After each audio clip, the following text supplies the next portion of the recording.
Shalom, bracha, bénédiction qui se déverse dans le monde. La plus grande, la plus riche des bénédictions, c'est le shalom, la paix. Nous allons aujourd'hui, avec l'aide de l'Éternel, du Créateur, qui lui déverse sur l'homme la pensée, la parole, la volonté d'essayer de dévoiler qui il est. Finalement, on ne peut pas connaître Dieu, on ne peut pas connaître l'Éternel jamais à 100%, mais je dirais même pas à 1%, si on ne connaît pas soi-même à 100%. La seule personne que l'homme ne connaît pas, c'est soi-même. C'est la raison pour laquelle il faut savoir qui tu es. D'où viens-tu? Où tu vas? Qui t'a créé? Tu dois accepter sur toi qu'il y a un créateur et admettre à 100% qu'il y a un créateur à ce monde. Pour démontrer qu'il existe un créateur, scientifiquement, il sera très difficile de le prouver. Mais, lorsqu'on regarde le miroir universel qui s'appelle mesure pour mesure, c'est-à-dire qu'il arrive à l'homme dans la récompense, ou le contraire, l'inverse, la punition, le geste, l'intention, la pensée, la parole, l'action qu'il a faite, si elle est bonne, il recevra comme il l'a fait et plus. Et s'il a fait du mal, il recevra exactement ce qu'il a fait dans ce monde. Ça, il faut le savoir, ça. C'est pourquoi le psaume 1, il terminera avec une phrase qui Yodea Adonai derech tzadikim. L'Éternel connaît la voie des justes. Vederech reshaim toved, et la voie des méchants disparaîtra.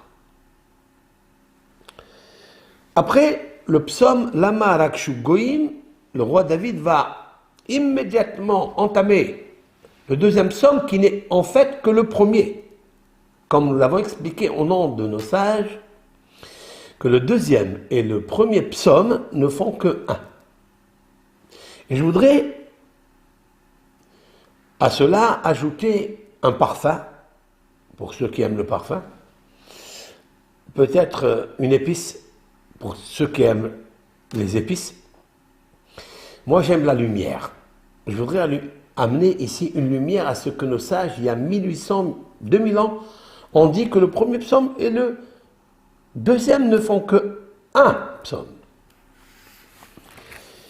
Vous savez très bien que le roi David, qui est en fait celui qui a été choisi par Dieu pour donner naissance au Messie, au Mashiach Tzidkenu, le roi David. Le roi David s'appelle dans d'autres synonymes, s'appelle Levana, c'est-à-dire la lune. Il s'appelle aussi Tzedek, la justice. Et il s'appelle aussi Malchut, la royauté. Qu'est-ce que la royauté, qu'est-ce que la justice et qu'est-ce que la lune? Ha-Levana, la lune. Tout d'abord, je commencerai par la lune. La lune, tout être dans ce monde peut remarquer qu'elle apparaît à un certain moment dans le mois. Elle consomme quelques heures, quelques jours, et puis elle disparaît. Le roi David est comparé à cette Levana, à cette lune, qui apparaît et qui disparaît. Je vais l'expliquer en profondeur. David Amelech, d'ailleurs, dans la bénédiction de la lune, nous récitons David Melech Israël Hay Vekayam. Nous récitons que le roi David, le roi d'Israël, est encore vivant.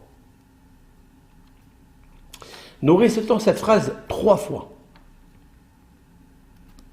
Pourquoi 3 fois? Car ce qu'on appelle une hazaka.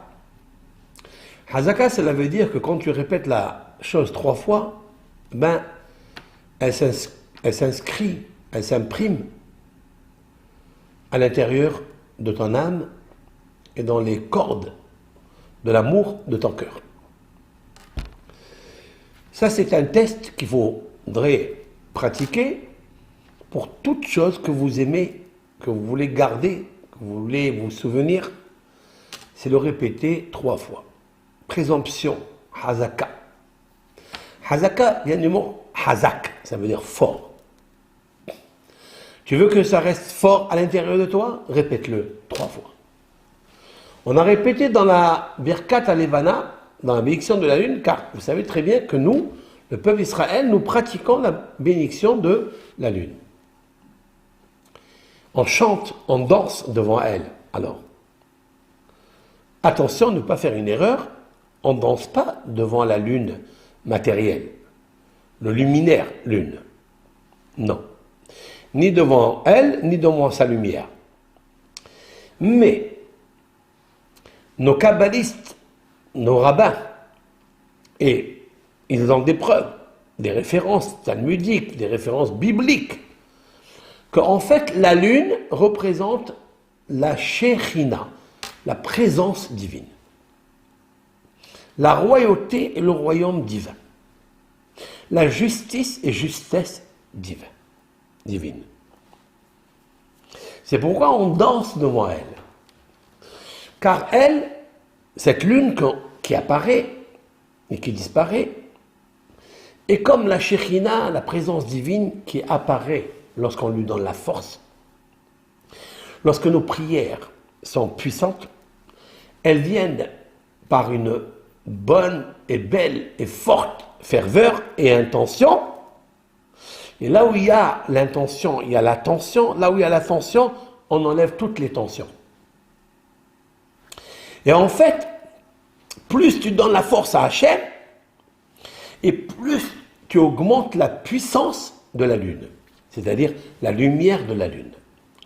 Car la lumière de la lune que nous voyons, que nous observons tous et toutes, elle est reliée avec une lumière qui est au-dessus d'elle et qui dépasse les 7 cieux, c'est-à-dire le cosmos interplanétaire, les 12 signes zodiacaux, les 7 planètes, et qui monte un peu plus dans une lumière qui s'appelle Zihra. En hébreu, Zohar, c'est-à-dire une brillance extraordinaire, qu'on ne peut pas imaginer d'où, quelle est la source, comment elle s'est construite, comment elle s'est sécrétée. Et cette source-là, elle s'appelle Malchut, c'est-à-dire la royauté. La royauté, ce n'est pas seulement une gouvernance. Non, c'est plus grand que ça. C'est-à-dire que la royauté en bas, c'est le vase, Séphira, qui est donc un attribut de l'Éternel, qui est un vase qui reçoit, qui est capable de recevoir toutes les autres forces séphirotiques, c'est-à-dire celles qui viennent juste au-dessus d'elle, le Yesod, le fleuve et l'océan d'eau, lumière, bonheur, qui passe par le Yesod, qui veut dire le fondement du monde, j'allais dire la vie, car le Yesod est comparé dans le corps humain aux organes génitaux, que ce soit de l'homme ou de la femme. Et lorsque s'unissent le Yesod, c'est-à-dire le canal, vecteur, qui va transmettre à la matrice de la royauté, comme un homme et une femme. Il lui transmet la semence, mais cette semence-là, en elle est recelée et contenue une vie. D'où elle reçoit cette vie? Du Yesod, c'est-à-dire du fondement. On va l'expliquer comme le brit, c'est-à-dire l'organe génital de procréation. Procréation, lumière, vie. Mais le Yesod, lui, il reçoit de celui qui est plus haut. C'est encore un canal qui s'appelle en hébreu Hod, c'est-à-dire la beauté, la splendeur. Cette splendeur reçoit de Netzach, c'est-à-dire de la victoire, de l'éternité. Elle, c'est un vase qui reçoit d'un océan. Là, j'ai changé de discussion, d'interprétation. Elle reçoit de Tiferet, c'est-à-dire de l'harmonie. L'art de négociation. Dans l'art de négociation, c'est-à-dire Tiferet, qui est la splendeur, c'est un vase qui a reçu d'une combinaison amour, c'est Hesed, bonté, Ahava, Avraham, Yitzhak, rigueur. Lorsque s'unissent l'amour et la rigueur, qui sont nettement opposés, bien lorsqu'il y a un équilibre entre eux, ou entre elles, ça dépend si on dit Séphira, c'est-à-dire attribut de Dieu, vase, comportement divin, eh bien, ce qui est sécrété, c'est la Tiferet. Car la Tiferet, c'est l'harmonie, l'équilibre, c'est la négociation entre l'amour et la force, la justice, la Gévoura. Pour arriver à une justesse, il faut mélanger, doser la Gévoura, la rigueur. Pas casser tout au passage. Il faut négocier avec elle en ajoutant ce qu'on appelle un peu d'eau dans son vin. Alors, on obtient une séphira divine, une force divine qui s'appelle Tiferet. Tiferet, en fait, c'est une couronne. Cette couronne-là, c'est un roi.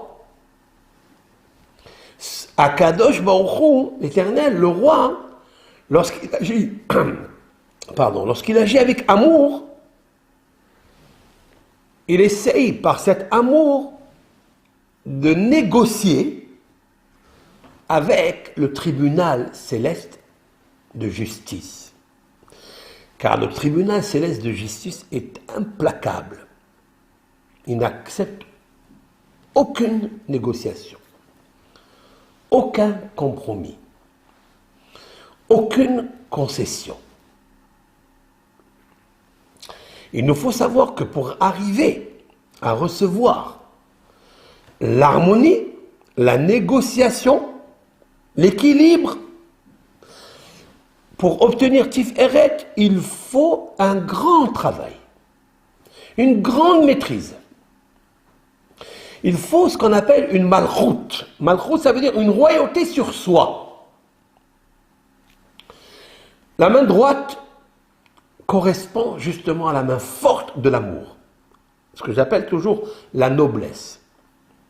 La main gauche, c'est la rigueur, la justice.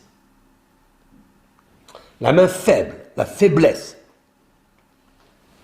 Si l'on regarde, on observe la majorité des actions dans le monde de l'action que nous sommes, il faut savoir que la rigueur, c'est elle qui domine dans ce monde. Cette rigueur, il y en a deux. Il y a une rigueur qui s'appelle Hesed, bonté, car lorsque la rigueur est bien maîtrisée, elle peut éduquer, elle peut briser les forces du mal, elle peut éliminer les impies et les idolâtres. Mais si la rigueur est très mal employée, alors il faut savoir que cette rigueur amène la faiblesse, la désolation, le stress, la mauvaise éducation. Et en fait, la rigueur naît par une absence de gestion, d'amour. Autrement dit, qu'on n'a pas bien négocié entre l'amour et la rigueur. Il faut mettre du vin qui est très dur dans ce vin. Il faut mettre un peu d'eau d'innocence, de paix, qui est en fait la plus grande mitzvah de la terre. Qu'une personne, homme, femme, possède la maîtrise de soi. Il faut savoir que l'amour, lorsqu'elle existe, c'est parce qu'il y a une négociation entre elle et la rigueur. Car la rigueur n'accepte pas de concessions. Vous avez des personnes qui sont uniques, ils sont implacables, intransigeants. Ça n'est pas une belle chose, ça n'est pas une belle personne.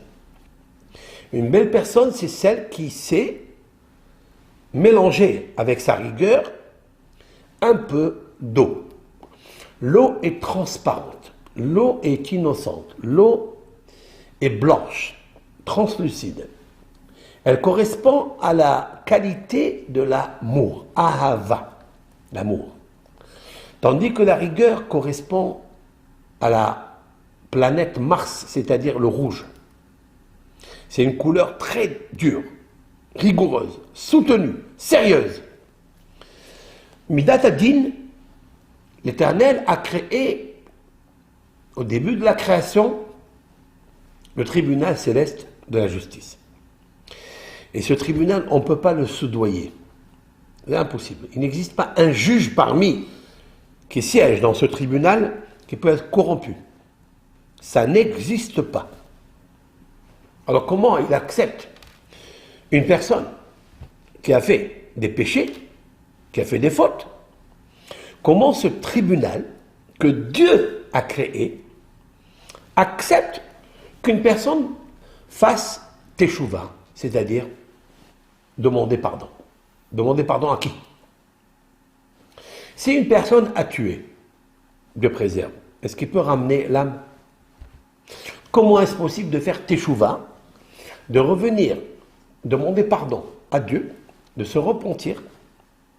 Est-ce qu'avec la repentance, avec ce retour, est-ce qu'avec le regret, le remords qu'il a, est-ce qu'il va ramener l'âme qu'il a fait disparaître? Non. Alors en fait, la teshuva, nous ne l'avons pas encore compris. Comment existe dans la Torah la mitzvah de demander pardon à Dieu? Puisque Dieu lui-même, il a créé un tribunal de justice. Et lui, il est implacable, intransigeant. La justice céleste est une justice. Et on ne peut pas naviguer, on ne peut pas faire du zigzag. Comment est-ce possible? La teshuva, elle va enlever la volonté. C'est-à-dire, en fait, la teshuva, ça veut dire quoi? Ça veut dire c'est un présent corrupteur à la Midat Hadin, à la qualité principale de Dieu qui est aussi la rigueur, la bonne rigueur. La réponse se trouve dans l'homme. L'harmonie. La réponse se trouve dans l'art de négociation. Lorsqu'une personne a commis une faute, elle n'a pas négocié avant de faire la faute. Lorsqu'une personne a volé à son prochain, lorsqu'une personne a menti à son prochain, il a pensé qu'il était, lui, la vérité. Et il a eu la liberté de dire ce qu'il avait à dire. Et en liberté, facilement, il a subtilisé ce qui appartient à l'autre. Comment dans le ciel, le tribunal céleste réagit? Vous savez très bien que tout ce que l'homme y fait en bas, même s'il se cache dans les cavités des cavités, dans les labyrinthes, il a fermé la porte dans l'obscurité et il fait un péché. Il faut qu'il sache que jamais le ciel n'est empêché d'observer avec une caméra spéciale ce qu'il fait. Et un jour ou l'autre, il verra que ce qu'il a fait va être répandu, va être dévoilé d'une manière manifeste dans le monde. Mida keneged mida. Dieu, lorsqu'on dit qu'il y a un tribunal céleste, en vérité, ça veut dire quoi? Il n'existe aucun tribunal céleste en haut. Le tribunal céleste, en fait, il est Dieu. Et tes actions, si elles sont bonnes, ben, tu as un miroir bonificateur qui te ramène toutes les belles choses que tu as faites. Bienfaisance, hesed, shalom bayit, partager avec l'autre, etc. Il te le ramène. C'est un miroir, réservoir, qui, en fait, peut pratiquer le remboursement immédiat de ce que tu fais.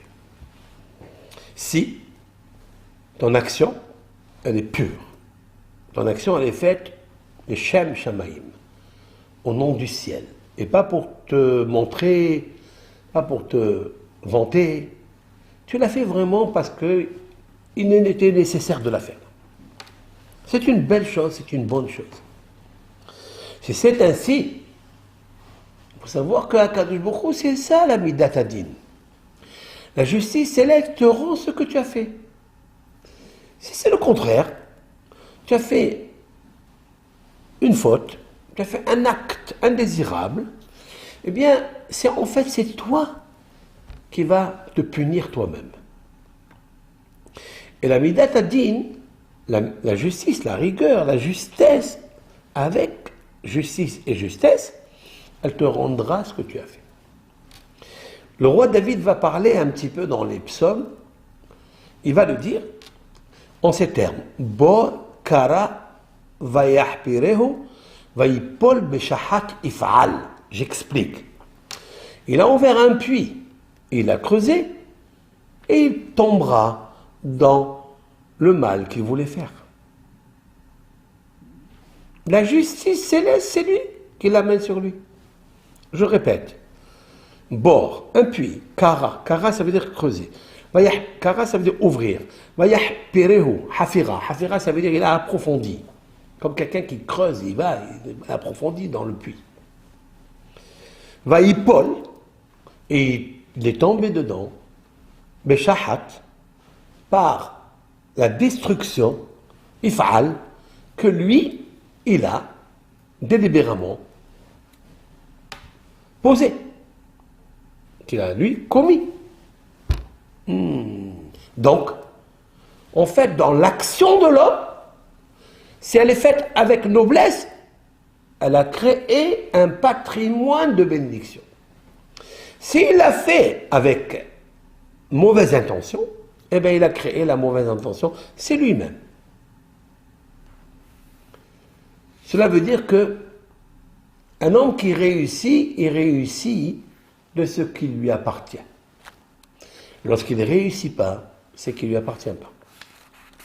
On ne donne à l'homme que ce qu'il possède, dit Ben Zoma, un des grands sages docteurs de la Mishnah. Mishelcha notnim lecha. De ce qui appartient à toi, on te donne. On voit de là que le paradis et l'enfer, ils n'existent pas. C'est toi qui le crée. Voilà. Fin de citation. J'ai une grosse question maintenant. David Amelech a écrit les Tehillim. Et là, dans le deuxième psaume, il va nous dévoiler des grands secrets. Et il nous dira, Lama rakshu goyim, ul omim yehgurik. Ici, le roi David va parler en fait de l'avènement messianique. Il se pose la question, tous ces malfaiteurs, puisqu'il parle en haut des Réchaïm, les méchants, ceux qui ont fait du mal, ceux qui ont spolié, qui ont détruit, qui ont tué, qui ont violé, tous ces personnes, monstres, qui ont fait du mal, à quel moment Hachem, il va les punir?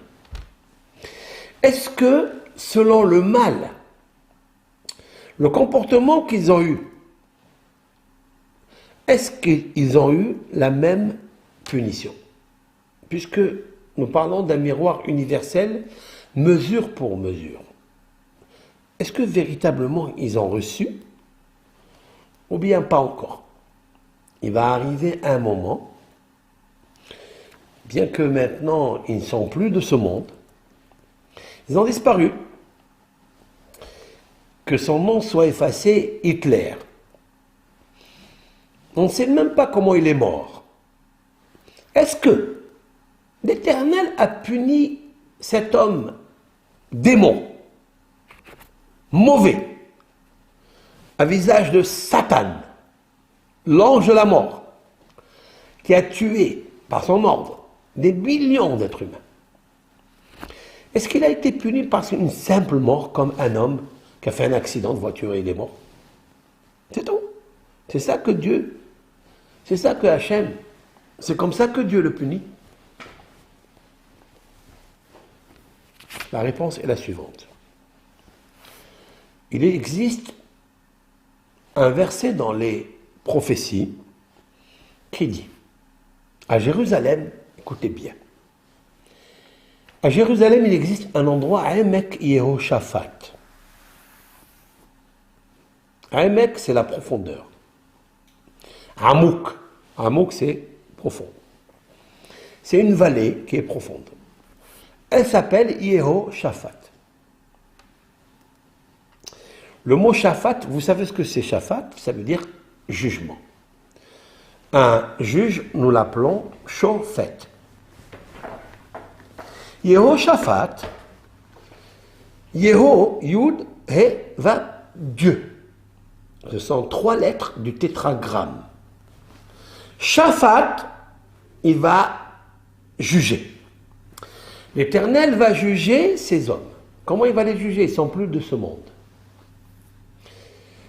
Disent nos sages, l'Éternel va montrer véritablement qu'il est l'Éternel.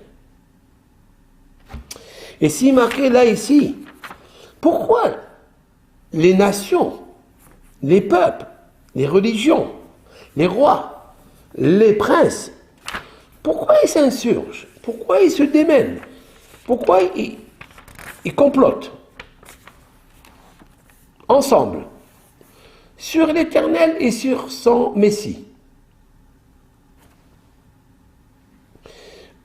Qu'est-ce qu'ils disent? Nous allons enlever les chaînes, les cordes de nous. De quelle corde et de quelle chaîne ils parlent? Je vais vous lire un midrash, de suite. Le midrash dit,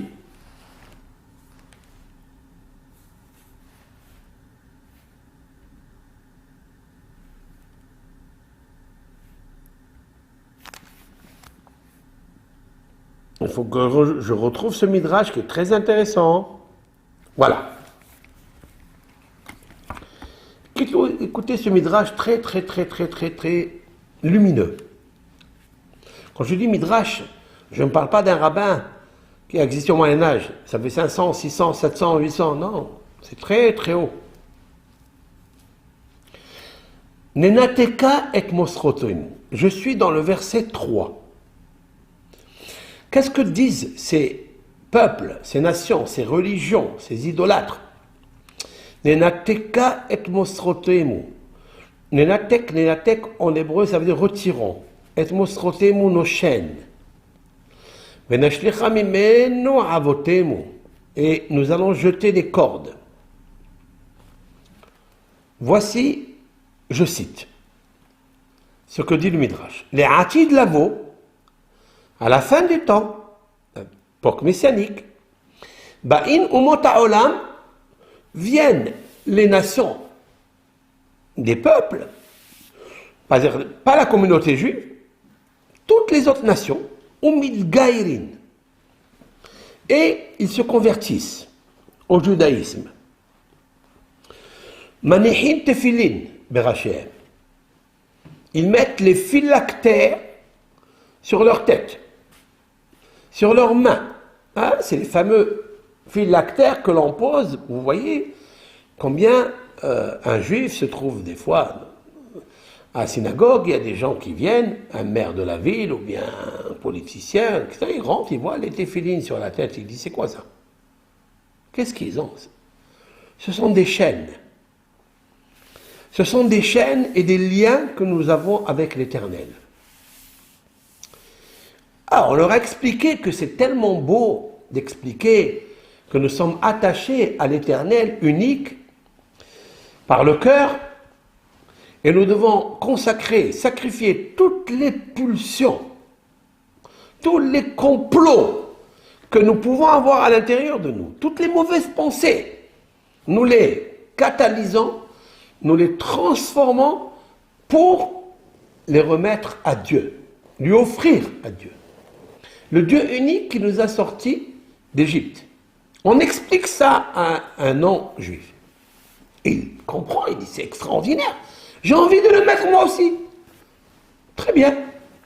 Donc à la fin des temps, Ba'im Umot Ha'olam, les nations vont, je ne sais pas de quelle nation parle-t-il ici, le Midrash, mais ils prophétisent quelque chose. Et donc ils vont mettre les téphilines sur la tête.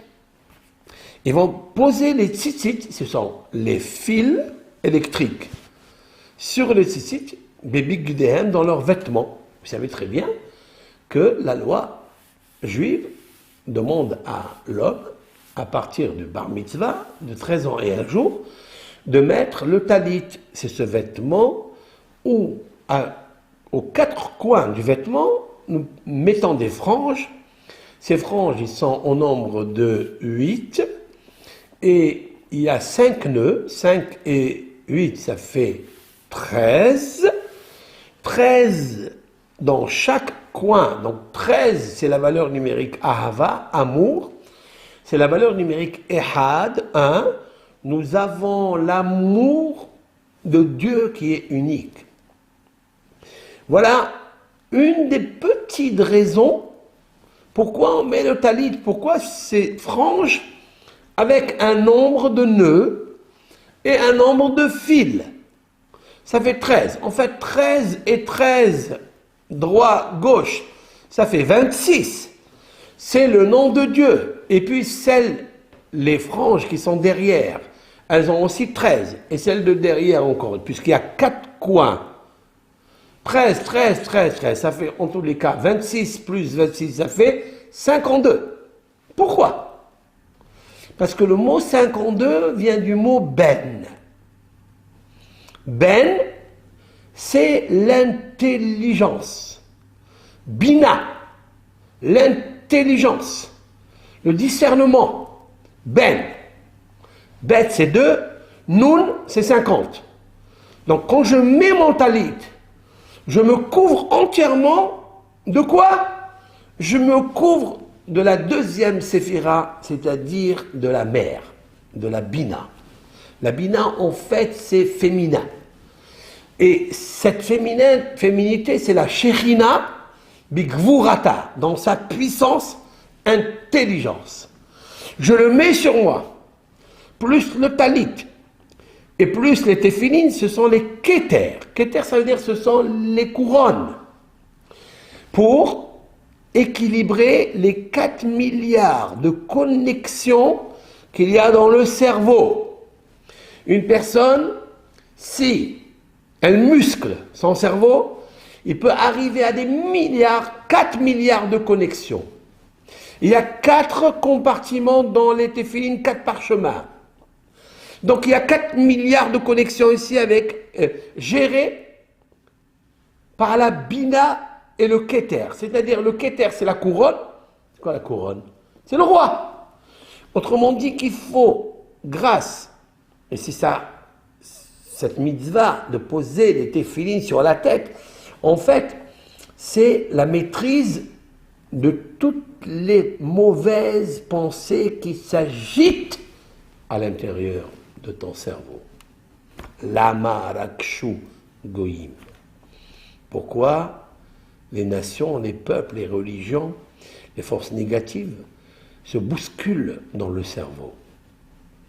Quel est l'homme qui peut maîtriser 4 milliards de connexions qui se dirigent dans tous les sens, qui fusent dans toutes les orientations? Grâce au téphilin que l'on pose avec une seule pensée. Dieu, tu es un. Ta couronne, je la respecte. Alors à ce moment-là, quand je fonds dans la divination, dans la divinité, la majesté de la présence divine, lumière, immédiatement toutes ces forces négatives, elles disparaissent. Sachez-le ça. Et alors avec le talit, c'est ce vêtement blanc ou noir, ou bien les deux, et les 4 coins avec les franges au nombre de 52, eh bien, Akadosh Baruch Hu, il te donne la force de l'intuition, de l'intelligence, du discernement entre le mal et le bien, entre la lumière et les ténèbres, entre l'angoisse et la joie, entre le stress et toute le bonheur qu'un homme peut vivre. Grâce à ces 2 mitzvot, les nations, les princes des nations, les rois des religions, vont voir ça et ils vont dire, nous aussi, on veut mettre les tzitzit. D'accord? Nous aussi, on veut mettre les phylactères et les franges dans nos habits. Nous voulons mettre aussi la mezouza dans nos portes. On va mettre la mezouza dans la porte. Nous aussi, quand on rentre, on voit le parchemin, on veut embrasser la main. On sait que c'est Dieu qui garde la maison, qui protège la maison. Nous aussi, on veut ça. Eh bien, ils vont le faire. Jusqu'à un certain moment, ils le feront. Attention, je ne veux pas décourager les personnes qui se convertissent au judaïsme de leur propre gré, de leur propre volonté. On n'a jamais obligé, le judaïsme n'a jamais obligé aucune personne de se convertir. Pas du tout alors. Chacun a sa tradition, chacun a sa coutume, chacun a sa religion, qu'il continue dans ça. Mais il existe des personnes qui veulent venir se convertir au judaïsme. Ils vont mettre les tefilines, ils vont mettre les tzitzit, ils vont mettre la mezouza à la porte. Voilà 3 mitzvot qui protègent l'homme. Vous savez très bien, il est marqué dans le Talmud, Kol mi, toute personne, shiishlo tefilin berosho, qui a des phylactères sur sa tête et au bras. Tzitzit bebigdo, les tzitzit, c'est les franges dont je parlais, dans son vêtement. Au mezouza befitho, et une mezouza chez lui, à la maison, à la porte de sa maison, muftahlo shelo ye'era'lo shum sakana. Il est assuré de ne jamais, Dieu préserve, avoir un accident mauvais. Aucun danger. C'est marqué dans le Talmud. D'ailleurs, une fois, il y avait un maçon qui a travaillé chez un patron. Et ce maçon était religieux. Et il avait mis les téphilines le matin, les phylactères. Et puis, il travaillait avec le talit katan. C'est-à-dire, c'est aussi un vêtement avec des franges que l'on porte toute la journée sous ces vêtements. On le porte avec nous. C'est une protection. Chaque pas que l'on fait, on se rappelle de Dieu. C'est-à-dire 13, 13, 26, 13 et 13, 26, 52. 52, c'est la veut dire Ben. Ben, c'est le fils. Je suis le fils de Dieu. Je suis en contact, en connexion avec Dieu. Alors, son patron, il lui a dit, il fait chaud. En été, il faisait chaud. Il lui a dit, enlève-le. Et travaille. Pourquoi tu transpires et tu travailles avec ce talit? Alors il lui dit, l'ouvrier, c'est la seule protection que j'ai, tu veux que je l'enlève? Travaillerait la maçonnerie, c'est des fois on ne sait pas qu'est-ce qui peut se passer, une pierre qui peut tomber, je ne sais quoi d'où, d'un mur, un mur qui peut s'écrouler sur lui. Il dit, j'ai au moins ce vêtement avec 52 franges, plus les nœuds, qui comportent la valeur numérique 52, 2 fois le chiffre 26, qui me protège, tu veux que je l'enlève? On voit de là que c'est une grande protection pour l'homme. Les nations, ils ont compris. Ils ont étudié les lois de phylactère. Elles sont nombreuses. Elles ont compris. Des lois du vêtement, avec les franges. Les lois du parchemin que l'on pose au linteau de toute maison juive. Et ici, moi aussi, je veux le faire. Très bien. Mais le Midrash nous dit ce qui va arriver à la fin des temps. Lorsqu'ils vont voir que les 70 nations impies qui veulent aller à Jérusalem faire la guerre avec Israël, ils leur demandent, ces convertis-là, ils leur demandent pourquoi vous êtes venus ici à Jérusalem, qu'est-ce que vous voulez? Ils leur répondent, nous voulons combattre et comploter contre Dieu, Yudke Vavke, et sur son Messie. Ça peut être Israël, ça peut être le Messie lui-même. Mashiach Sidkenu. Mashiach. Alors ils ont dit Miyad, immédiatement, ces convertis-là, les convertis à la va-vite, qui n'ont pas étudié, qui n'ont pas bien absorbé, pénétré à l'intérieur d'eux la crainte de Dieu. Ça ne suffit pas de se convertir au judaïsme. Il faut avoir la crainte de Dieu. Quand on a cette crainte qui est impressionnante, cette vénération extraordinaire, alors, lorsqu'on se convertit au judaïsme, on garde les liens avec Dieu. Même si les 70 nations se lient entre eux, ils font une chaîne entre eux, ils s'accordent, qui se ressemblent, pour combattre, grâce à ce lien de Gog ou Magog, des 70 nations, c'est un lien ensemble.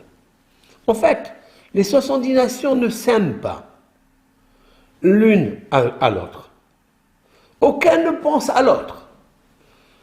L'un pense à sa poche, et à sa maison, et à son pouvoir, et à ses plaisirs charnels et autres. Et l'autre, il pense la même chose. Ils ne sont jamais unis ensemble. Il n'y a aucun lien ensemble. Mais pour combattre Israël, ils deviendront 70 nations ensemble. Ils vont tisser un complot de liens ensemble. Ce sont des chaînes. Lorsque les convertis vont leur dire, pourquoi vous êtes venus? Vous êtes 70? Vous avez fait la paix entre vous? Dis oui. On est obligé de faire la paix entre nous pour combattre Hachem, c'est-à-dire la Torah, la justice de Dieu, et celui qui a été oint par lui. Qu'est-ce que font ces convertis à la va-vite? Chacun parmi eux menatek, il détache, mitzvato veholechlo. Il dit, ah tiens, les téphilines, je n'ai pas besoin.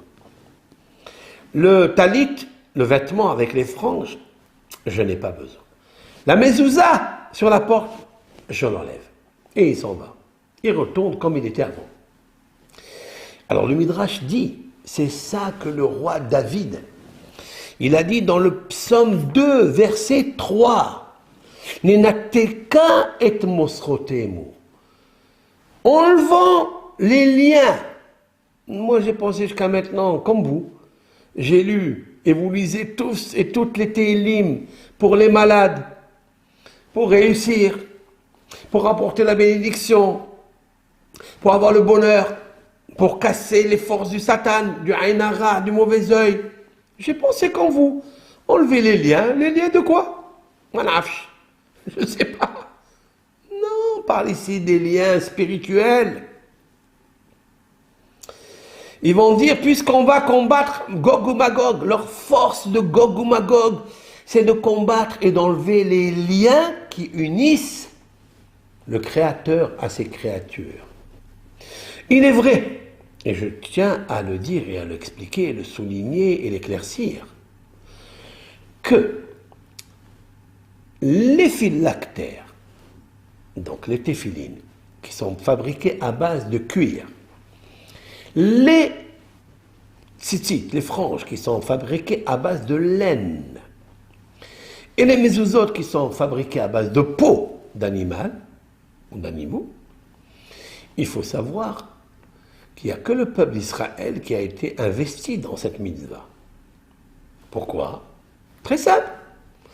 Parce que les parchemins qui sont ici, à l'intérieur, et les parchemins qui sont les mêmes, qui sont ici, dans les mains, ils parlent de la sortie d'Égypte.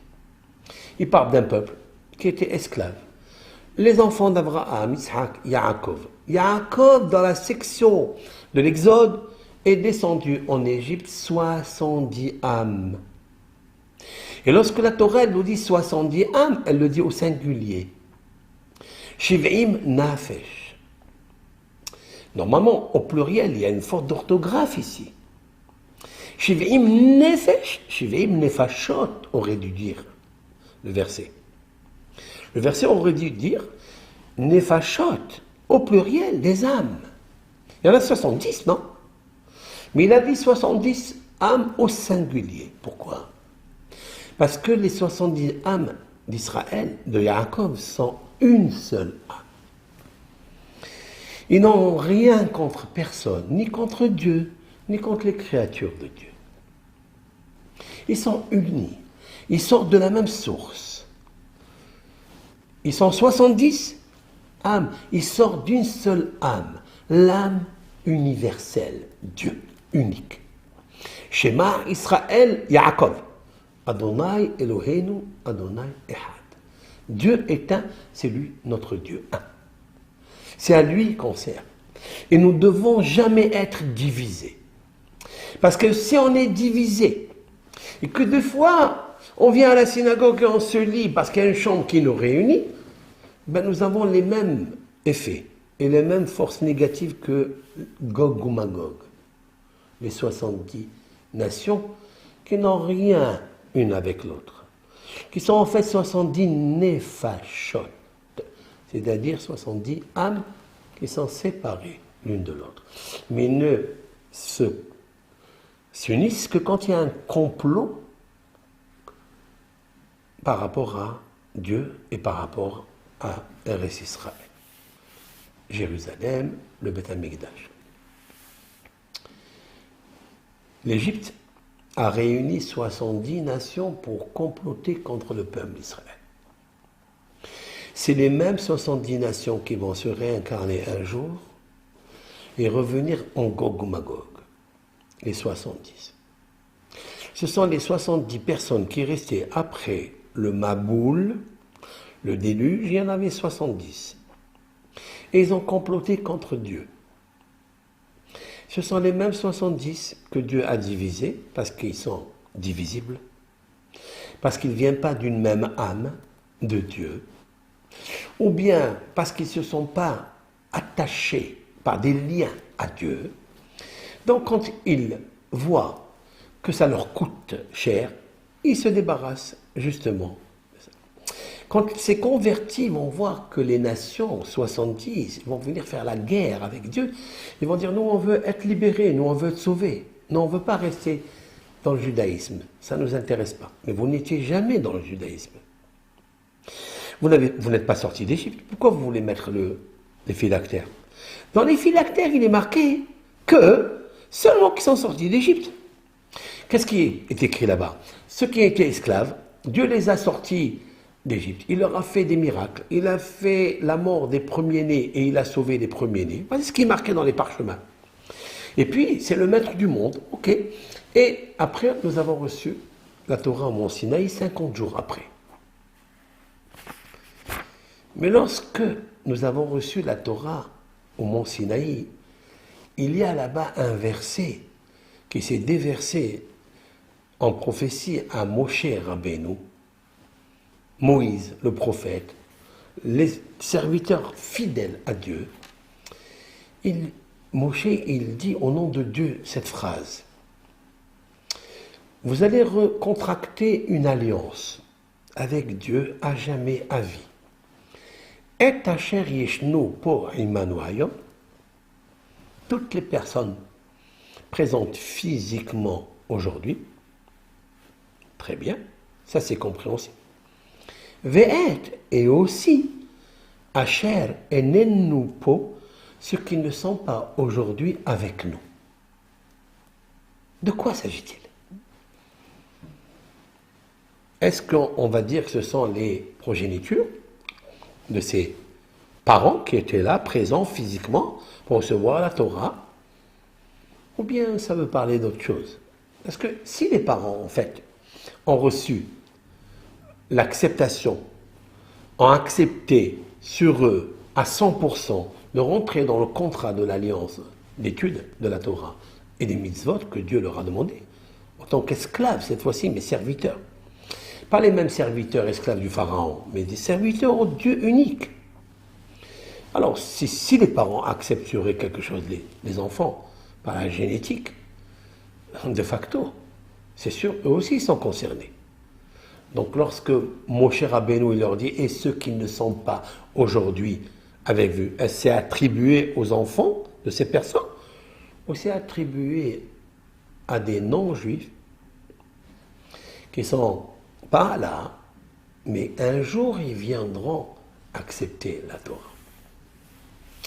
Et nos sages de conclure, ça revient sur les personnes qui se convertissent au judaïsme, c'est-à-dire qui se convertissent à un Dieu unique et abolir l'idolâtrie qui est un péché très très très mauvais pour l'humanité. Car il dissocie le lien qu'il y a entre toi et le Créateur. C'est ça qu'ils disent. Nenatekat mosrotemu, enlevons vite ces chaînes-là. C'est devenu des chaînes. C'est devenu des cordes qui les attachent comme des prisonniers. Si tu penses que c'est une corde, si tu penses que la religion est une corde, il y a des restrictions, il y a des interdits, comme un prisonnier qu'on emprisonne, on a interdit de libérer. Je pense que c'est une privation à la liberté. Eh bien, sache, c'est mieux de les enlever maintenant. Ne rentre pas dans le judaïsme, tu n'as rien compris. Si tu veux rentrer dans le judaïsme, il faut que tu comprennes, c'est un lien avec Dieu. Comme je viens d'expliquer, que lorsque tu mets le talit avec les 52 forces qu'il y a dans les franges et dans les nœuds, tu es Ben. 52, c'est la valeur numérique Ben, c'est-à-dire fils. Tu es le fils de Dieu. Voilà comment des esclaves, qui n'étaient pas les fils de Dieu encore, et sont devenus les fils de Dieu. Ben. C'est pourquoi que le Shabbat est donné aux Juifs. C'est-à-dire que les 39 travaux du Shabbat, plus la pratique du Shabbat, a été donné aux Juifs. N'a pas été donné aux non-Juifs. Pourquoi? Parce que Dieu a un sceptre. C'est le roi. Et ce roi a dit « Béni Bechori Israël ». Tu étais en Égypte, tu étais dans le creuset égyptien, tu étais dans la matrice prémisse de l'Égypte, je t'ai fait sortir de là. Il n'y a aucun roi, aucun peuple qui est allé sauver un peuple et le sortir de la matrice de l'esclavage où il était emprisonné. Ça n'existe pas. Qui a dit cette parole-là? C'est pas moi, c'est la Torah, dans le Deutéronome. Mon cher Rabbeinu, il dit au peuple d'Israël, qui est comme Dieu et qui est comme toi, peuple d'Israël? Est-ce qu'il existe un peuple qui est allé sortir un autre peuple, c'est-à-dire libérer un autre peuple, parce qu'il l'aime, parce qu'il est responsable de lui, parce qu'il est garant de lui, pour le sortir? On n'a jamais vu ça. On n'a jamais vu faire une guerre entre un peuple pour aller sortir un peuple qui ne lui appartient pas. Personne. Il n'y a que l'Éternel qui a sorti le peuple hébreu de la matrice égyptienne, qui était un peuple, qui était une nation idolâtre et impie. Dieu. Donc tu dois te référer à Dieu unique. Maintenant, je t'ai enlevé de la maison d'esclavage pour que tu sois mon serviteur qui deviendra, grâce à l'accomplissement des mitzvot, du talit, de ce vêtement que tu mets sur toi, que tu couvres ta tête avec, pour dire que moi, l'Éternel, je te couvre comme mon fils. Comme une maman, quand elle voit son bébé en train de dormir, et il fait un peu froid dans la chambre, elle vient avec une couverture, et elle lui dit, mon fils, voilà, je te couvre avec. La même chose. Vous avez vu qu'il y a ici une force terrible. Cette réponse, je l'ai donnée à une chrétienne qui m'a demandé pourquoi vous mettez les fils. C'est quoi ces fils-là?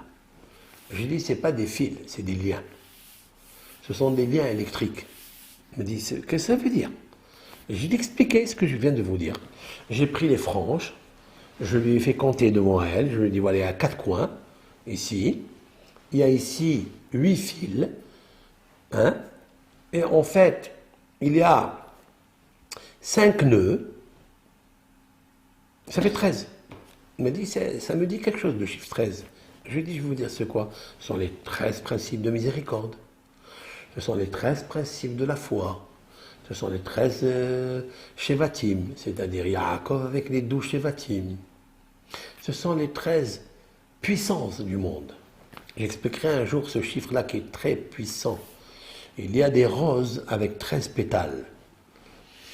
Il y a des roses uniques avec 13 pétales. Et elles indiquent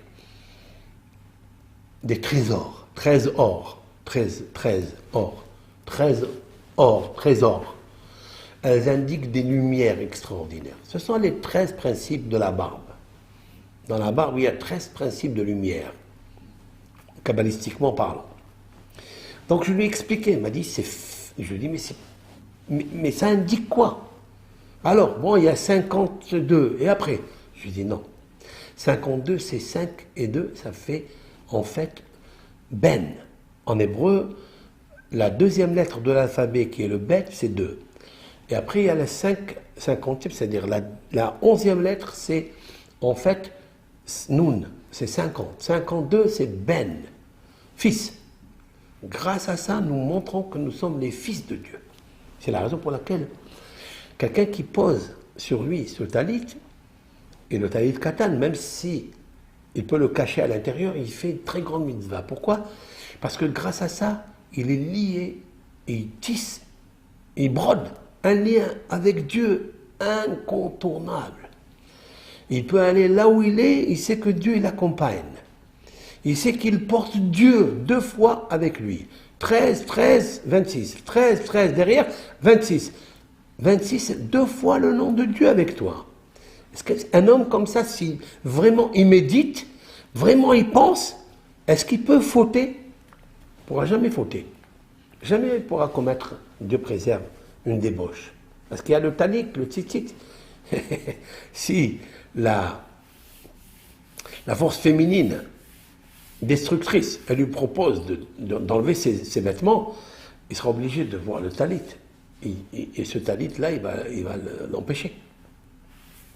Comme quoi, même si on a des fois le talit, Dieu préserve. La crocodile est tellement forte qu'il peut oublier Dieu, il peut oublier tout ce qu'il veut. Il dit Dieu, on verra après. Mais il est arrivé dans le Talmud, dans le traité Menachot, il y avait un homme, une personne. On ne dit pas de lui qu'il était savant en études ou dans la crainte de Dieu. Non. Il pratiquait régulièrement la mitzvah du talit sur lui. Toujours, il mettait le talit. C'est un petit vêtement, cette fois-ci sous les habits, que nos sages ont demandé de mettre pour se protéger. Eh bien, qu'est-ce qu'il a fait cet homme-là? Il a eu une envie d'y aller avec une femme. Bon. Et elle lui a dressé, dit le Talmud, 6 lits avec l'encadrement. Il était en kesef, c'est-à-dire en argent. Et le 7e lit était avec un encadrement en or. Ça veut dire, elle lui a montré qu'elle pouvait le satisfaire dans tous les domaines. Voilà ce que dit le Talmud là-bas. Et donc lui, il a eu une envie folle d'elle. Il a perdu la cabessa. Il a perdu la tête. Elle a démuni de tout. Et quand il a enlevé les vêtements, tout ça, pour s'investir, parce qu'il faut enlever la veste pour s'investir, eh bien, cette personne a vu que le talit était sur elle. Il a enlevé le talit. Ça veut dire le Satan, la force. La tigresse, elle était puissante. Il a enlevé le talit et au moment où il l'enlève, pour le sortir de sa tête, parce qu'on doit le mettre comme ça, le cou, il rentre, parce qu'il y a un trou pour mettre la tête, le cou, etc. Eh bien, les tzitzit l'ont fouetté. Les tzitzit, c'est-à-dire les fils, autrement dit, le nom de Dieu 2 fois, ont fouetté le visage de cette personne. Lui qui avait envie, qui avait vu le visage de cette femme, il a envisagé de faire le péché, bien Dieu, par sa miséricorde, visage, elle a envisagé autrement. Et les tzitzit, qui ont reçu un respect de cet homme-là, de faire toujours attention, d'avoir sur lui le nom de Dieu, comme s'il montrait qu'il était le fils de Dieu, 52, Dieu lui-même, c'est incroyable, a fouetté le fils, le visage du fils. Et comme ça, il n'a pas commis la faute. Et cette femme-là, qui s'était préparée justement pour le recevoir, et le nourrir, et le restaurer, elle était très déçue. Eh bien, elle était au-dessus du 7e lit. Et elle est descendue jusqu'au 1er. Elle lui a dit, est-ce que je ne te plais pas? Est-ce que je suis moche? Est-ce que je n'ai pas un beau corps? Etc., etc. Elle lui a dit, pas du tout. Tu as un très beau corps. Tu m'as plu. Mais il y a un qui m'a plu le plus, c'est Dieu. Et il a fait pleuvoir sur moi un pluie avec un fouettage des tzitzit, c'est-à-dire des fils électriques. Et c'est pour ça que je m'empêche de faire le péché. Elle, cette femme-là, qui était une femme libre, elle a compris le message très puissant et en fait, elle a dit c'est pas possible. Aucun homme avec qui elle a commercé auparavant n'avait eu une attitude comme ça. J'ai une attitude, aptitude, altitude. Pour ça, il faut de la quiétude et l'étude. Et il faut étudier bien les lois de la Torah. Dans les lois de la Torah, il y a de l'électricité, il y a de l'énergie spirituelle qui peuvent empêcher contre l'énergie spirituelle négative, de la force négative, féminine. Et donc, c'est ça qu'il ne faut jamais détacher. Comme ces nations, ils ont dit, on va enlever ces chaînes-là, c'est pas la peine. Allez, on jette tout. Pourquoi? Parce qu'ils voient des nations venir à 70 pour combattre. Ces nations à 70, en fait, ce sont des forces négatives puissantes. J'expliquerai ça. Ça n'a rien à voir avec 70 peuples, hommes, physiques. Il y a ici du métaphysique dedans. C'est le chiffre 70 qui est très puissant. On arrivera avec l'aide de Dieu à expliquer ça. Donc, vous avez vu que les tzitzit l'ont aidé à cet homme-là. Pourquoi il s'appelle tzitzit? Parce que tzitzit, ça veut dire tzit, ça veut dire voir, contempler. C'est-à-dire que Dieu, il te voit. Ne crois pas que tu es seul en train de voir des choses en cachette et Dieu ne te voit pas. Dieu te voit. Il y a un œil là-bas, bien l'œil du Judas. C'est bien le cas de le dire, du Judas, de Yehudi, du Yehuda, Yud Kevavke, le nom de Dieu. Il te regarde. Fais attention. Cette femme-là, elle était tellement émerveillée qu'elle s'est convertie au judaïsme. Et c'est devenu après une rabbinite. C'est devenu après un rabbin. Tellement elle a été émerveillée de ça. Elle est partie, elle a arrêté son Yetzirara. Elle a arrêté toutes ces attitudes, là, tous ces comportements-là, ces vices, ces mœurs. Elle a dit maintenant je meurs pour Dieu. J'aime. Je meurs, la chose amour. J'aime Dieu maintenant. Je viens de comprendre maintenant. Eh bien, paraît-il que cet homme-là s'est marié après avec elle. Mais c'est pas sûr. Le Gaon Ben Ishai, il demande pourquoi cette femme lui a dressé 6 lits et 7 lits. 6 en argent et le 7e en or. Pourquoi? Il faut tout ça, pourquoi vous... Il dit, parce qu'en fait, cet homme-là, c'était une âme exceptionnelle, une âme brillante, une âme attachée à Dieu. Et vous savez que le Yetzirara, le mauvais penchant, il a 7 façons, 7. La recette du mauvais penchant, elle a 7 combines, comment faire tomber l'âme précieuse dans son nid, dans son piège, dans son lit. C'est pour ça elle a dressé le premier, le deuxième, le troisième, le quatrième, le 6e. Ce sont 6 forces négatives de Yetzirara. Et le 7e, elle lui a fait en or. Ça veut dire la richesse. La richesse, l'or, c'est la richesse. Elle a voulu le faire succomber par 7 façons. Et grâce au tzitzit, elle n'a pas réussi. Et après, ces 7 lits qu'elle a dressés, quand elle a compris que le Yetzirara, même s'il a 7 façons, 7 lumières, 7 combines, 7 stratégies, comment faire succomber une âme précieuse, une âme vivante, une âme lumineuse, bonne, belle, elle a dit, je me convertis au judaïsme. Parce que dans le judaïsme, il y a 7 livres de la Torah. Il y a 7 lumières. Alors elle a mérité de se convertir et de se marier avec lui. Elle a vécu avec lui 7 jours de festivité. Pourquoi j'ai amené tout ça? Parce qu'il y a mesure pour mesure. S'il avait succombé, il aurait perdu cette femme-là. Cette femme-là, elle n'était pas mauvaise. Elle avait un Yetzirara, elle avait un mauvais penchant en elle. Mais quand elle a compris quel est le vrai chemin, où il fallait se pencher, eh bien, elle s'est penchée. Et elle a arrêté ses péchés. Et elle ne s'est pas empêchée de comprendre Dieu et de revenir vers lui et se convertir avec ce même bonhomme-là. Voilà. Il y a un verset dans les Proverbes que la force négative cherche à piéger Nefesh Yekara. J'explique. Nefesh Yekara, une âme précieuse. Elle tente de faire ça. C'est pour ça qu'il faut, nos sages ont dit qu'il faut mettre les tzitzit pour évacuer toutes ces forces négatives-là de lui. Et grandiose, grandiose, parce que dans chaque loi, il y a une intention, il y a une attention, il y a une ferveur, il y a une raison, une interprétation, il y a un code. Il faut juste le dévoiler. Et c'est ça que je termine ce cours. Les goïms, les nations, les 70 nations, ils veulent comploter contre Dieu et contre son Mashiach. Contre Dieu et son Mashiach. Le Mashiach, il est connecté avec Dieu. Il connaît toute la Torah entière. Il va connaître toute la Torah, c'est-à-dire toute l'étude, dans son pardès, dans son sens littéral, son sens allusif, son sens allégorique, son sens ésotérique. Il sera le plus grand. Il sera, par sa bouche, il punira les méchants.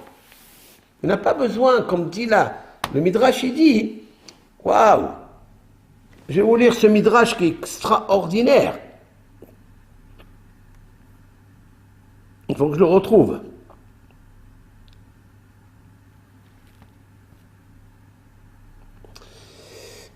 Pas comment je vais le trouver là. Je vais voir, je vais m'attendre.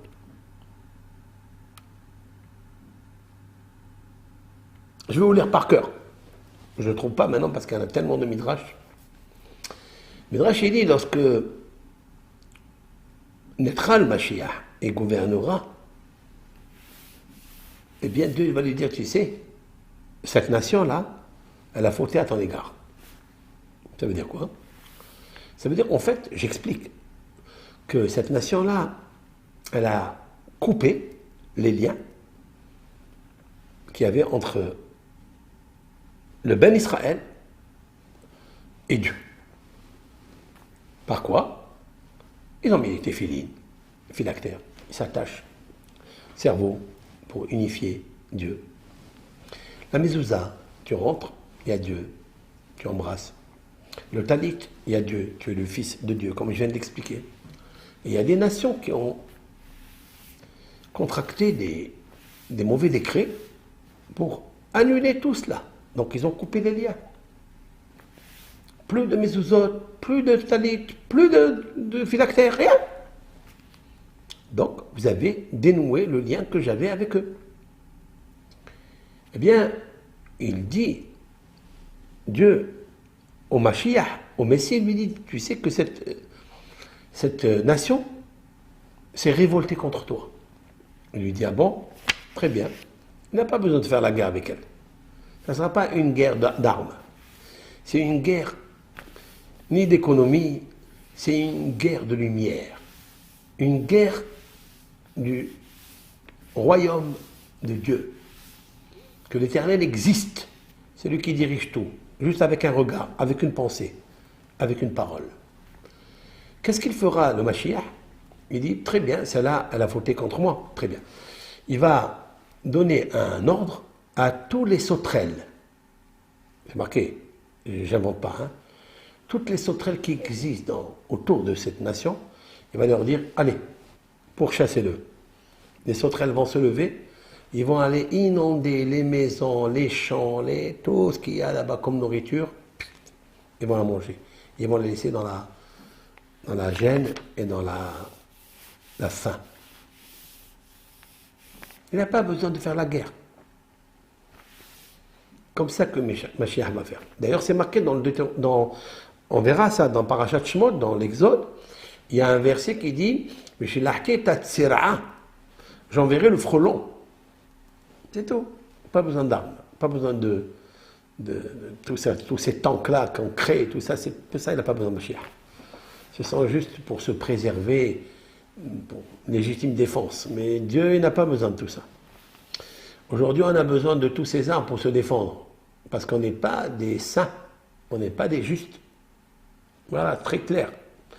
Mais si on était juste, on avait le lien entre nous et Dieu qui était solide, et qu'on ne l'a jamais enlevé, comme le Mashiach, comme le Messie, tu n'as pas besoin de toutes ces armes-là. Tu feras avec des casseroles, tu feras avec des couteaux pour manger. Tu feras avec des charrues pour labourer. Tu n'as pas besoin de tuer personne. Dieu, il va soumettre tout le monde par l'art de la négociation.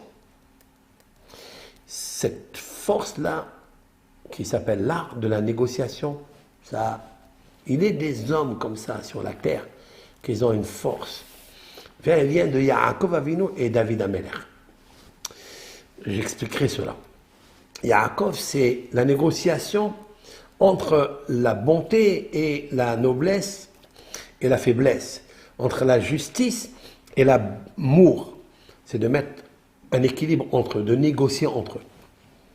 Pour ça, Aaron à Cohen, le prêtre Aaron, il savait négocier entre les protagonistes.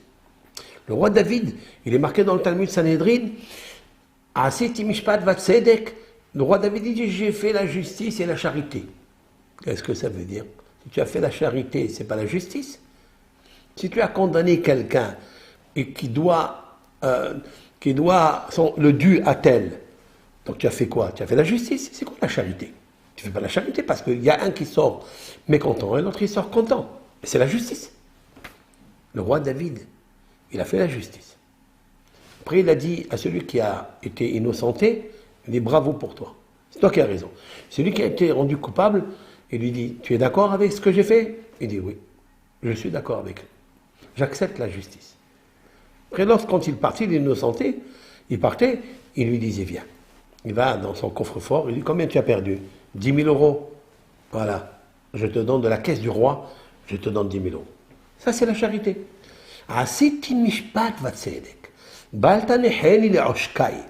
Ça, c'est un verset dans le psaume 119. Asiti, dans la lettre Aïn, 70. 70. Asiti mishpat vatzedek. J'ai fait Dieu. J'ai fait la justice, j'ai fait en même temps la charité. Pour ne pas laisser le rendu coupable, le laisser le pauvre partir avec blessé. Je lui ai donné la charité. Alors toi aussi, Dieu, Baal, Taniheni, ne me laisse pas les Oshkai devant mes traqueurs, mes détracteurs, les complotistes. Voilà, je te demande Dieu. Donnant, donnant. En fait, c'est pas Dieu, c'est toi qui fais. Dieu, il a déjà tout figé dans la nature. Tout est entre tes mains. C'est à toi de faire ce qu'il y a à faire. Tu as fait le bien, tu as fait la charité, Dieu aussi. Normalement, David, tu es condamné parce que tu as fait ça et ça. Je ferai la charité avec toi. C'est ça qu'on appelle ça l'ifne mishurat adin. Jamais on doit se comporter avec la justice. C'est pas bon. C'est mieux être sous la loi, mais pas être en même temps que la loi. Ça, soit sous la loi, ça veut dire, même si tu as raison, allez, pars dans lui, Allah. Attends-le, dans lui. Hein? Dans lui. Laisse passer, laisse. Rabban Gamliel, un des princes de la communauté d'Israël, il y a 2000 et quelques années, il a dit, comment un homme va être sauvé des contractions, des bouleversements qu'il y aura lorsque le Mashiach, le Messie viendra. Comment un homme il peut être sauvé? Ça veut dire comment un homme il peut être sauvé? Qu'il soit gentil, qu'il soit un homme bon, qui n'a pas fait des péchés. Parce que s'il a fait des péchés, il ne va pas s'empêcher de recevoir des coups, la punition. Parce que c'est lui, en fait, qui a mis la sanction sur lui, comme je viens de l'expliquer. Alors, quelle est la question? Non, mais il y a des gens, même des gens qui ont fait du bien, qui étaient gentils, eux aussi, ils auront la punition. Pourquoi? Parce qu'il va y avoir des contractions. Et lorsque l'ange de la mort, il vient pour tuer, il ne fait pas de différence avec la canonnière. Tel un soldat qui veut tuer les ennemis, et des fois il tue même les amis, parce qu'il ne peut pas empêcher. Il envoie la foudre, hein, la poudre de feu, il l'envoie de partout.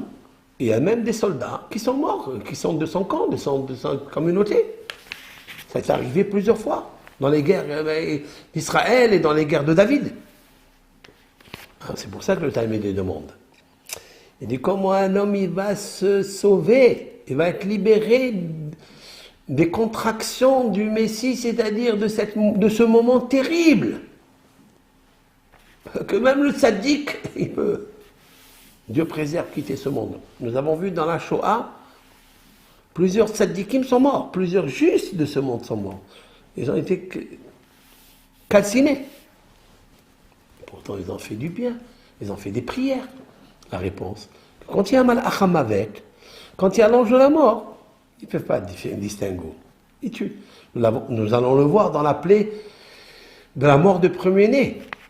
Dieu il dit que les premiers-nés égyptiens vont mourir et ceux d'Hébreux, ils vont être sauvés. Mais il lui dit attention, que tout le monde rentre chez lui à la maison. Et que vous mettez du sang du sacrifice de l'agneau pascal sur les linteaux, afin que l'ange de la mort voie, si l'on peut dire ainsi, l'ange de la mort n'a pas besoin de ça, mais l'ange de la mort il est envoyé pour détruire. S'il n'a pas un signe comme balise, pour faire un distinguo entre l'hébreu et l'égyptien, il tuera tout le monde. C'est ça dont je parle. Donc Rabban Gamliel, il demande une question puissante. Comment un homme, il va être sauvé de l'ange de la mort? Réponse. Ya'asok Batorah, étudie maintenant la Torah. Il se préoccupe de la Torah. C'est ce qu'il a dit le roi David dans les psaumes. Je fais référence à ça parce que c'est très beau. Dans le premier psaume, il dit, ne suis pas le conseil des méchants, ne suis pas les fautes des fauteurs, ne t'assois pas avec les railleurs. Alors qu'est-ce que je dois faire? Désire étudier la Torah. pense à la Torah nuit et jour, elle te sauvera. Et la juxtaposition qu'il y a tout de suite avec le deuxième, la Marakshu Goyim. Pourquoi les nations, les Gog ou Magog, vont s'insurger? Ils vont dire, on va enlever tous les liens, on va casser tout encore. Et Dieu va se mettre en colère après eux. Il a dit, Dieu il va se mettre en colère et son colère va s'enflammer.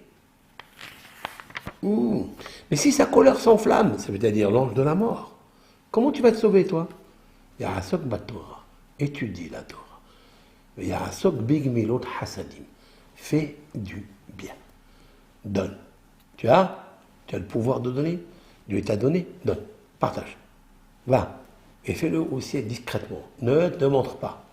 Ne fais pas comme ces nations qui veulent se montrer. Ils font du ra'ash. La Marakshu Goïm. Je terminerai avec un secret dans le deuxième psaume. La Marakshu Goïm ul Umim Yagurik. Pourquoi les nations s'insurgent? Pourquoi ils se démènent? Ul Umim Yagurik. Et les religions, ils complotent, ils réfléchissent. Rik. C'est quoi Rik? Ça veut dire vide. D'où nos sages savent que ici, dans ce deuxième psaume, David, il fait référence à Gog ou Magog. D'où ils le savent? La réponse est la suivante. D'où vient le mot Gog ou Magog? C'est quoi Gog ou Magog? Bon, vous savez très bien que Gog ou Magog sont écrits dans la Torah. Et un, il s'appelle Gog. Magog, ça peut être l'endroit. Un, il s'appelle Gog, et l'autre, il s'appelle Magog. Ça veut dire l'endroit de Gog, où il habitait. Ça, c'est une explication littérale que l'on peut dire. Mais si on parle ici de 70 nations, ce n'est pas un seul qui s'appelle Gog. Il peut y avoir ces nations, chacun a son nom. Pourquoi on les appelle Gog ou Magog? Alors on a dit parce qu'en fait, Gog ou Magog, c'est la valeur numérique 70. Très bien, mais ça ne suffit pas. Ça ne me restaure pas. Le mot Gog ou Magog vient du mot Hégaïon. Hégionim, c'est-à-dire complot, réflexion. Le roi David emploiera beaucoup de ce mot-là dans les textes, Hégion Libi, c'est-à-dire la pensée de mon cœur. Hégion, Hégaïon. D'ailleurs, il le dit en haut.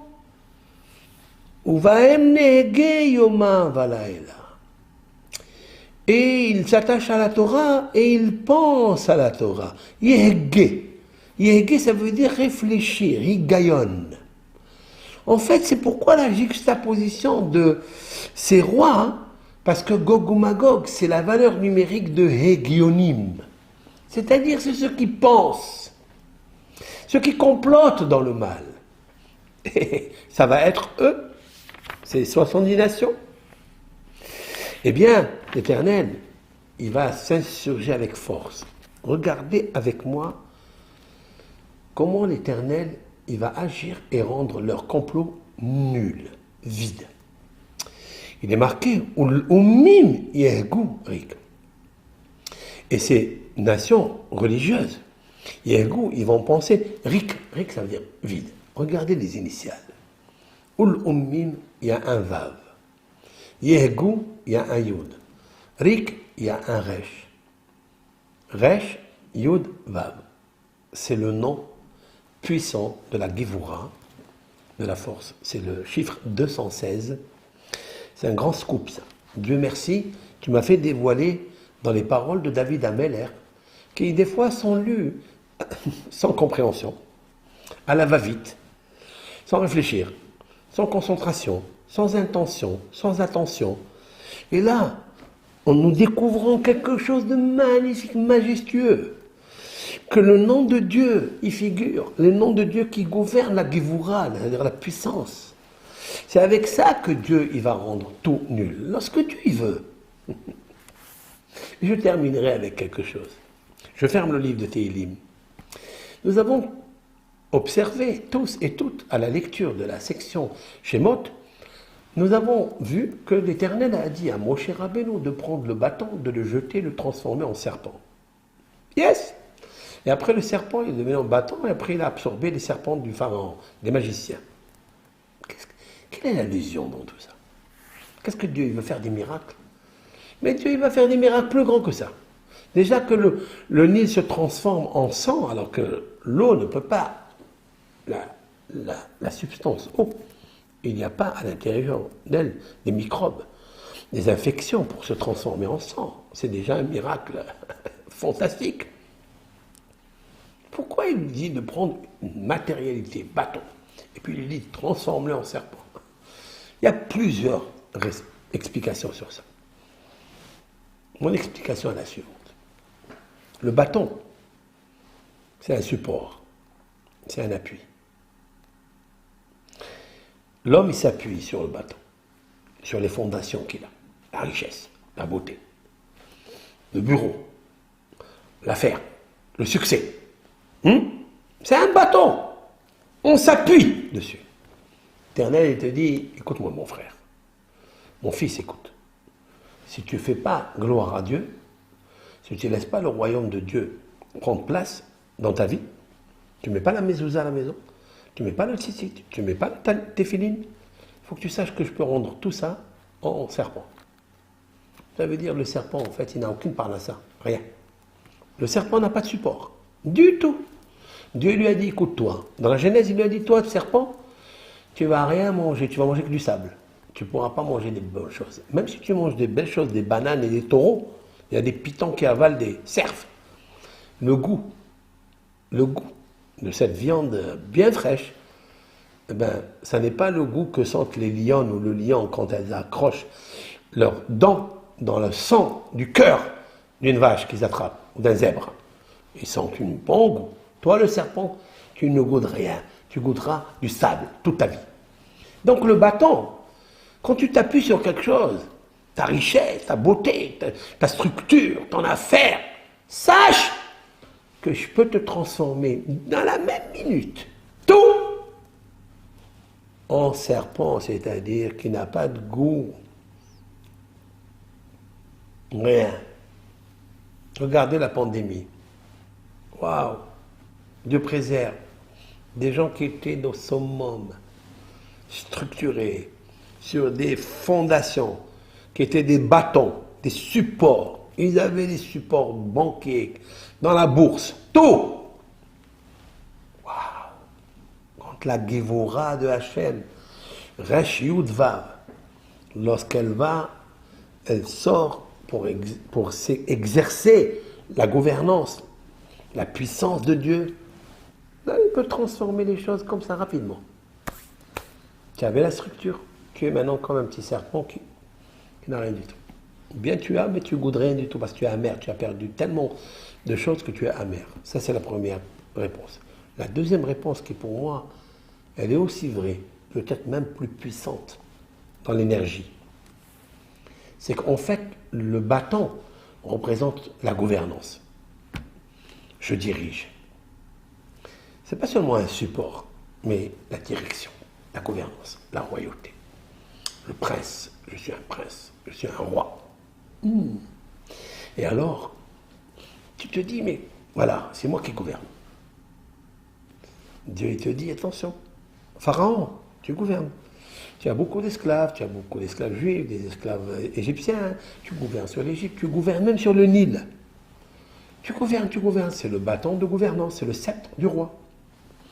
Mais je peux te le transformer en serpent. Qu'est-ce qu'il fait le serpent? Il rentre dans le sol.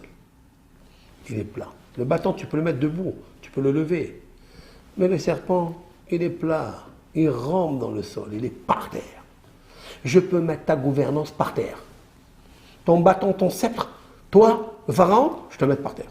Mais c'est pas seulement le pharaon, c'est pour nous aussi. Chacun parmi nous, il croit qu'il gouverne. Dans une maison, le mari ou la femme, des fois, c'est elle qui gouverne, qui veut gouverner, ou lui, c'est une gravité des choses. La gouvernance, des fois, elle fait atterrir l'homme par terre, comme le serpent. Et il n'a plus de goût. Il n'a plus de goût dans la vie. Il n'a plus de goût dans le couple. Et ça peut exister dans une communauté, dans une association, dans tout. Il faut laisser la gouvernance à Dieu. Et j'apporte une preuve sur ce deuxième pirouche, deuxième explication, le roi Salomon. Qui est plus grand dans la richesse, dans l'intelligence, dans le royaume, les rois, les reines venaient s'agenouiller devant lui. Il avait un sceptre puissant. Vous savez très bien qu'il a été testé par Dieu et que Ashmédaï, le roi des démons, l'a destitué de son royaume. Et il s'est mis à sa place. Ashmédaï, le roi des démons, s'est habillé comme le roi Salomon et on pensait tous que c'est lui le roi Salomon. Et il a gouverné le peuple alors que ce n'était pas en fait le roi Salomon. Le roi Salomon est devenu un homme sans abri. Il est descendu dans la pauvreté. Alors qu'il venait voir le gardien, il lui dit « Shimon, Réhouven, laisse-moi rentrer, c'est moi le roi Salomon. » Il lui dit « Toi, va-t'en. Il a reçu des bisionnantes, des humiliations impossibles. Il a dit « Sors de là, c'est pas toi là. » Le roi Salomon, il est assis sur son trône. Il lui dit « Mais c'est moi. » Personne ne l'a cru. Qu'est-ce qu'il faisait le roi Salomon pour ne pas se dégrader tellement? Quand il nous arrive des fois, comme ça, on a perdu notre situation, notre gouvernance, notre autorité, etc., l'éclat, du kavod, des honneurs, il faut faire quoi? Il faut se laisser tomber par terre, mourir? Non. Il allait dans le champ, la forêt, il prenait un bâton qu'il considérait comme un sceptre et il disait aux arbres, c'est moi le roi Salomon. C'est moi qui vous gouverne.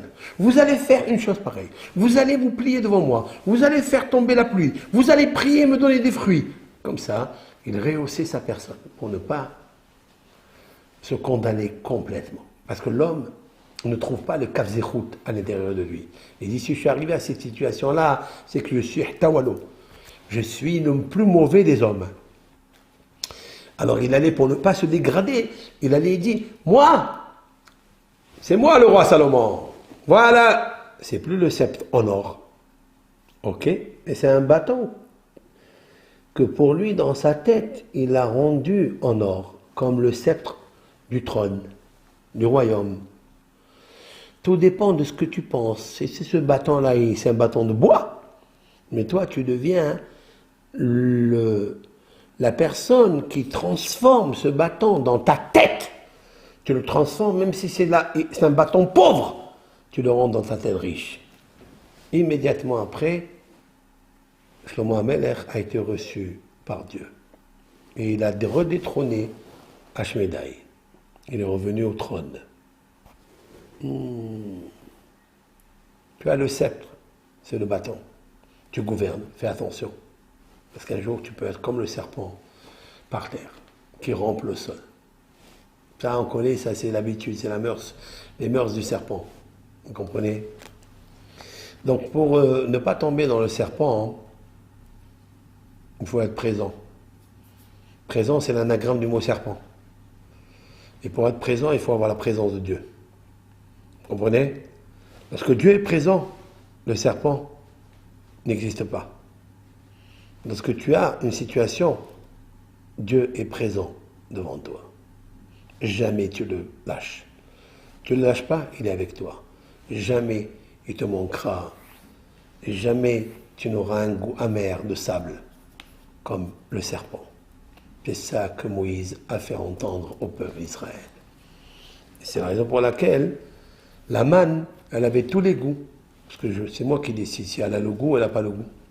Et si j'ai la émouna en Hachem, c'est mon support, c'est mon bâton Hachem.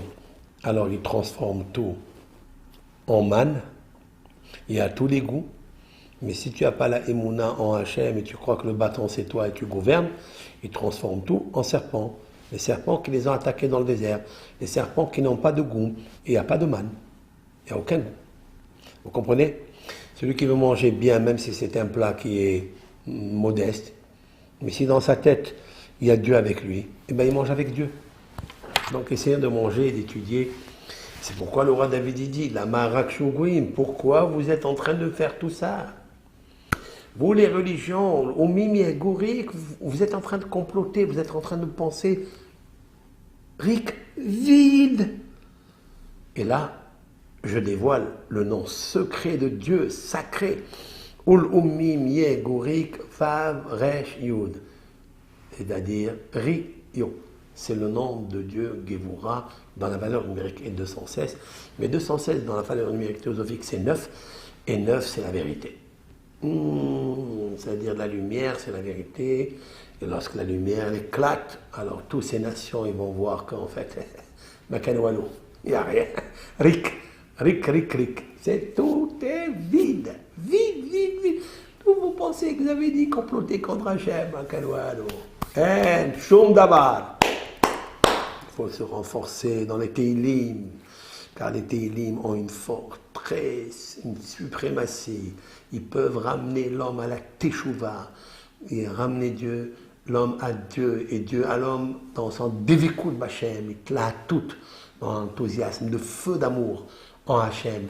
Il faut travailler ça, il faut travailler, parler avec soi-même, et ramener la bina, l'intelligence à l'intérieur de toi, et grâce à la bina, eh bien, tu auras la Shekhina, la majesté divine. Puisse l'Éternel déverser sur nous un tout petit peu de compréhension et de faire teshuva, de s'attacher à Kibbrou avant que Mashiach vienne. Nous allons observer, nous allons voir combien tous ces complotistes, tous ces modernettes, tout ce que vous voulez, eh bien, il n'y a rien du tout. Tout ça, il s'agite pour rien du tout. C'est Akadosh Baruch Hu qui va régner dans le monde. Il va faire profiter, béni, leurs enfants, ces créatures qui s'attachent à lui, qui comprennent que la Torah de Moshe Rabbeinu, elle est émet, Torah émet. Et j'étais très content aujourd'hui, je dirais taire le nom, c'est une personne, homme, qui, ça fait longtemps, qui voulait se convertir au judaïsme, etc. Enfin, je ne dis pas ça pour faire du prosélytisme, pas du tout. C'est juste cet homme-là qui m'a écrit aujourd'hui, il m'a dit, je viens de Rav, voilà, je vous annonce, je viens de sortir du mikvé, donc il se trouve à Paris, il s'est converti par les rabbins de Paris, etc. Il m'a dit, vous ne pouvez pas vous imaginer la joie que j'ai, je viens de sortir du mikvé, c'est-à-dire du bain rituel où on immerge pour se convertir, en acceptant toutes les lois de la Torah, même les lois d'ordre rabbinique, etc. Et il m'envoie un cadre, ma photo à moi, c'est un peintre, hein, il m'envoie le cadre et celui de Rav Zalman, Admour Azaken, mais le Bavitch, Tania, l'auteur du Tania, il m'envoie les deux, il m'a dit, vous ressemblez un peu. Je lui ai dit, je ne pense pas que je ressemble à personne, je me ressemble à moi-même. Et en fait, bien sûr que cet homme-là, eh bien voilà, vous avez vu, il a écouté des cours, et à quel moment il l'a aidé à connaître la vérité. Il faut aller à la vérité et savoir que tout va être éclairé un jour ou l'autre, et les justes de ce monde seront des hommes exceptionnels, car ils marcheront dans la lumière de la vérité, et ça sera la grande liberté, libération, rédemption finale. Kol Tov, beaucoup de bonheur, paix à tout le monde.